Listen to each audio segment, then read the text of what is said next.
Hello guys, welcome back to my channel tech online guide চ্যানেলে আপনাদের অনেক অনেক শুভেচ্ছা। সাথে রয়েছে আমি তরুণ। কলকাতা হাইকোর্টে নতুন করে কর্মী নিয়োগের বিজ্ঞপ্তি জারি হয়েছে, যেখানে চাইলে অতি সহজেই কিন্তু আপনারা চাকরির জন্য আবেদন জানাতে পারেন। তো অতি সত্বর জানিয়ে রাখবো কিভাবে আবেদন করবেন এবং আবেদনের সম্পূর্ণ খুঁটিনাটি বিস্তারিত। তো বন্ধুদের কাছে রিকোয়েস্ট, ভিডিওটা স্কিপ না করে পুরোটাই দেখবেন। আর সাথে যদি নতুন বন্ধু হয়ে থাকেন সেক্ষেত্রে অতি অবশ্যই সাবস্ক্রাইব করে রাখবেন। পাশে থাকা নোটিফিকেশন বেল আইকনটি অলে প্রেস করে রাখবেন, যাতে নতুন নতুন জবের আপডেটগুলো সবার প্রথম আপনারা পেয়ে যান। তো কথা না বাড়িয়ে চলুন শুরু করা যাক আজকের টপিক। তো বন্ধুরা, আমি আমার হোম স্ক্রিনে চলে এসেছি। আপনারা দেখে নিতে পাচ্ছেন কলকাতা হাইকোর্টে নতুন করে কর্মী নিয়োগের বিজ্ঞপ্তি জারি হয়েছে, যেখানে চাইলে অতি শীঘ্রই কিন্তু আপনাদের চাকরির জন্য আবেদন জানাতে হবে। এবং বেতন যেটা বলা হয়েছে সেটা কিন্তু 56,000 টাকা, অর্থাৎ বেতনের পরিমাণটাও খুব বড়। আরও বিস্তারিত বিবরণ জানিয়ে রাখবো, আপনারা দেখতে থাকুন।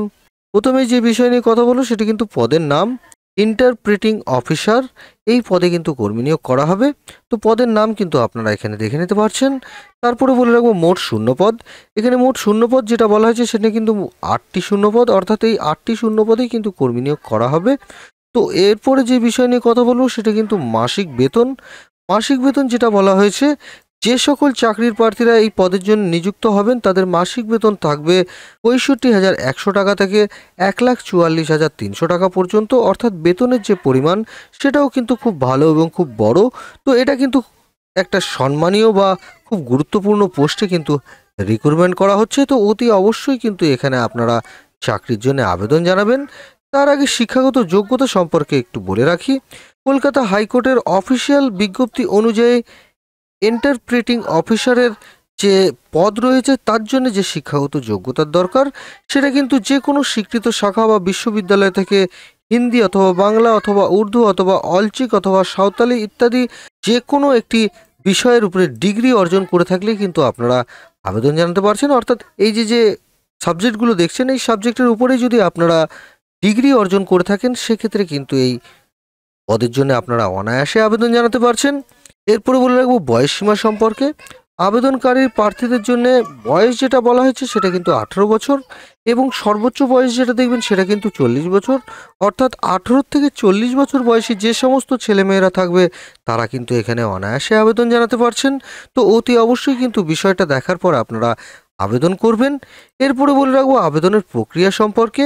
এখানে যে সকল চাকরির প্রার্থীরা আবেদনের জন্য অংশগ্রহণ করবেন বা সিদ্ধান্ত নিয়েছেন তাদের জন্য কিন্তু সরাসরি অফলাইনের মাধ্যমে কিন্তু অ্যাপ্লিকেশনটা করতে হবে। অর্থাৎ এখানে কোনো রকম কিন্তু অনলাইন আপনারা দেখবেন না, সরাসরি কিন্তু অফলাইনের মাধ্যমে আপনাদের অ্যাপ্লিকেশনটা করতে হচ্ছে বা বাই পোস্টের মাধ্যমে কিন্তু আপনাদের অ্যাপ্লিকেশনটা করতে হচ্ছে। আমি স্টেপ বাই স্টেপ আপনাদের বলে রাখবো, আপনারা দেখতে থাকুন। প্রথমে যেটা আপনারা করবেন, প্রথমে সংস্থার অফিসিয়াল ওয়েবসাইট ভিজিট করে আপনাদের আবেদন ফর্মটি আপনাদের সংগ্রহ করতে হবে। তারপরে সেখান থেকে A4 পেপারে আপনারা প্রিন্ট আউট করে নেবেন। তারপরে নিজের যাবতীয় তথ্য দিয়ে ভালোভাবে আপনারা কিন্তু ফর্মটা পূরণ করবেন এবং প্রয়োজনীয় নথিগুলো ভালোভাবে আপনারা জেরক্স করে দেবেন। তারপরে একটি মুখবন্ধ খামের মধ্যে ভরে নির্দিষ্ট ঠিকানায় কিন্তু আপনারা পৌঁছে দিচ্ছেন। তো বন্ধুরা, এটা ছিল আবেদনের পদ্ধতি। আশা করি আবেদন নিয়ে যদি কোনো প্রশ্ন থেকে থাকে অতি অবশ্যই আমাকে কমেন্ট সেকশনে জানাবেন। এরপরে বলে রাখবো দরকারি কাগজপত্রের বিষয়ে, যেগুলো আপনারা অ্যাটাচ করবেন। যেমন প্রয়োজনীয় শিক্ষাগত যোগ্যতার মার্কশিট কিন্তু আপনারা দিচ্ছেন, বয়সের প্রমাণপত্র কিন্তু আপনারা দিচ্ছেন, 2টি পাসপোর্ট সাইজ ফটো কিন্তু আপনাদের দিতে হচ্ছে। তারপরে সেটিকে অ্যাপ্লিকেশনের সাথে যুক্ত করে নির্দিষ্ট ঠিকানায় কিন্তু আপনারা পাঠিয়ে দিচ্ছেন। আবেদনের শেষ তারিখ যেটা বলা হয়েছে সেটা কিন্তু 15/1/2025, অর্থাৎ এর আগেই কিন্তু আপনারা অ্যাপ্লিকেশনটা যথাযথ স্থানে কিন্তু পৌঁছে দেবেন। এরপরে বলে রাখবো আবেদন পাঠানোর ঠিকানা সম্পর্কে। Office of the registered, original side, first floor, main building, high court, Calcutta, Kolkata, pin 700001। এই যে অ্যাড্রেস দেখছেন এই অ্যাড্রেসেই কিন্তু আপনারা বাই পোস্ট করতে পারেন বা সরাসরি গিয়ে কিন্তু আপনারা জমা দিতে পারেন। তো অতি অবশ্যই কিন্তু নির্দিষ্ট তারিখের আগেই আপনারা বাই পোস্টটি করবেন। এরপরে বলে রাখবো নির্বাচনের প্রক্রিয়া বা নিয়োগের পদ্ধতি সম্পর্কে। এই পদের জন্য প্রার্থীদের যোগ্য কিনা তা যাচাই করা হবে লিখিত পরীক্ষা ও ভাষা দক্ষতার পরীক্ষার মাধ্যমে। অর্থাৎ এখানে লিখিত পরীক্ষা এবং ইন্টারভিউ কিন্তু আপনারা দেখে নেবেন। তো অতি অবশ্যই দেখবেন, মাত্র 2টো ধাপেই কিন্তু এখানে সরাসরি কর্মী পদে নিযুক্ত করা হচ্ছে। আমি আরেকটা বিষয় আপনাদের বলে রাখি, এই ভিডিওর ডিসক্রিপশনে কিছু ইম্পর্টেন্ট লিঙ্ক দিয়ে রাখবো। তার মধ্যে থাকবে অফিসিয়াল নোটিফিকেশন, অফিসিয়াল ওয়েবসাইট। প্রথমে যেটা আপনারা দেখবেন, অফিসিয়াল নোটিফিকেশনে ক্লিক করে যাবতীয় তথ্যগুলো আপনারা পড়ে আবার দেখে নেবেন এবং তারপরে সরাসরি অফিসিয়াল ওয়েবসাইট কিন্তু আপনারা ভিজিট করবেন। সেখান থেকে অ্যাপ্লিকেশন ফরম্যাটটা নিয়ে যাবতীয় তথ্য দিয়ে আপনারা কিন্তু পূরণ করছেন এবং এর সাথে যেটা ডিমান্ড ড্রাফট কাটাতে হবে সেটা কিন্তু আমি দেখিয়ে রাখবো। সেগুলো কিন্তু সেখান থেকে প্রিন্ট আউটটা আপনারা করে নেবেন। আমি আপনাদের অফিসিয়াল নোটিফিকেশনটা একটু দেখিয়ে রাখি।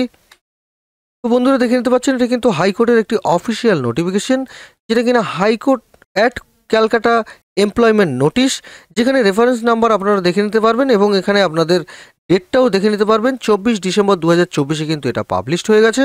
এখানে আপনারা ভ্যাকেন্সি সম্পর্কে দেখে নিতে পারবেন, কোন কোন জায়গায় কি কি ভ্যাকেন্সি আছে। আনরিজার্ভ ক্যাটাগরি যাদের জন্য একটি ভ্যাকেন্সি দেখবেন, ওবিসির জন্য একটি, এসসিদের জন্য একটি এবং আনরিজার্ভ ইসির জন্য কিন্তু একটি। টোটাল কিন্তু এখানে 4টি ভ্যাকেন্সি আপনারা দেখে নিতে পারবেন। তো অতি অবশ্যই বিষয়গুলো দেখবেন। পরবর্তী পদক্ষেপে আরও 2টি ভ্যাকেন্সি দেখবেন, যেটা কিনা শিডিউল কাস্টের ইসির জন্য কিন্তু একটি এবং ওবিসি ক্যাটাগরি বি এর জন্য কিন্তু একটি। টোটাল 2টি ভ্যাকেন্সি এখানে রয়েছে। আরও একটা ভ্যাকেন্সি এখানে আপনারা পেয়ে যাচ্ছেন, যেটা কিনা আনরিজার্ভ ক্যাটাগরির জন্য একটি ভ্যাকেন্সি। তো অতি অবশ্যই বিষয়গুলো কিন্তু আপনারা দেখার পর কিন্তু আবেদন করবেন। এখানে শিডিউল কাস্টের জন্য আরও একটি ভ্যাকেন্সি কিন্তু দেখে নিতে পারছেন। তো এখানে প্রত্যেকটা বিষয় ক্যাটাগরি ওয়াইজ দেওয়া আছে, ক্যাটাগরিটা দেখবেন এবং ভ্যাকেন্সি সম্পর্কে কিন্তু আপনারা দেখে নিতে পারবেন। তো অতি অবশ্যই বিষয়গুলো দেখার পর কিন্তু আবেদন করবেন। তো বন্ধুরা দেখে নিতে পাচ্ছেন, এটা একটি ডিমান্ড ড্রাফট কিন্তু আপনারা দেখে নিতে পারবেন। এই ড্রাফট অনুযায়ী কিন্তু আপনারা পেমেন্ট করতে হবে। এই ড্রাফটটি কিন্তু আপনারা ব্যাংক কপি, ক্যান্ডিডেট কপি এবং এখানে কিন্তু to the enclose with application, অর্থাৎ অ্যাপ্লিকেশনের সাথে কিন্তু আপনারা এটা অ্যাটাচ করে দেবেন। এগুলো কিন্তু আপনারা করবেন। এখানে কিন্তু দেখে নিতে পারবেন এই ডিটেলসগুলো কিন্তু আপনারা ভরে তারপরে কিন্তু অ্যাপ্লিকেশনটা করছেন। তো বন্ধুরা এইভাবে কিন্তু অ্যাপ্লিকেশনটা আপনারা করবেন। তার আগে এটা পেমেন্ট করার পরেই কিন্তু আপনারা অ্যাপ্লিকেশনটা করছেন। তো বন্ধুরা আজকের বিষয় ছিল এইটুকুই। আশা করি ভিডিওটা দেখে যদি আপনাদের ভালো লেগে থাকে সেক্ষেত্রে অতি অবশ্যই কিন্তু লাইক করবেন, সাথে বন্ধু বান্ধবের সাথে প্রচুর পরিমাণে শেয়ার করবেন, যাতে নতুন নতুন বন্ধুরা দেখে অনেক উপকৃত হয়। যদি নতুন বন্ধু সরাসরি আমার চ্যানেলে ভিজিট করে থাকেন বা আমার এই ভিডিও দেখে থাকেন সেক্ষেত্রে অতি অবশ্যই সাবস্ক্রাইব করে রাখবেন। পাশে থাকা নোটিফিকেশন বেল আইকনটি অলে প্রেস করে রাখবেন, যাতে নতুন নতুন জবের আপডেটগুলো সবার প্রথম আপনারা পেয়ে যান।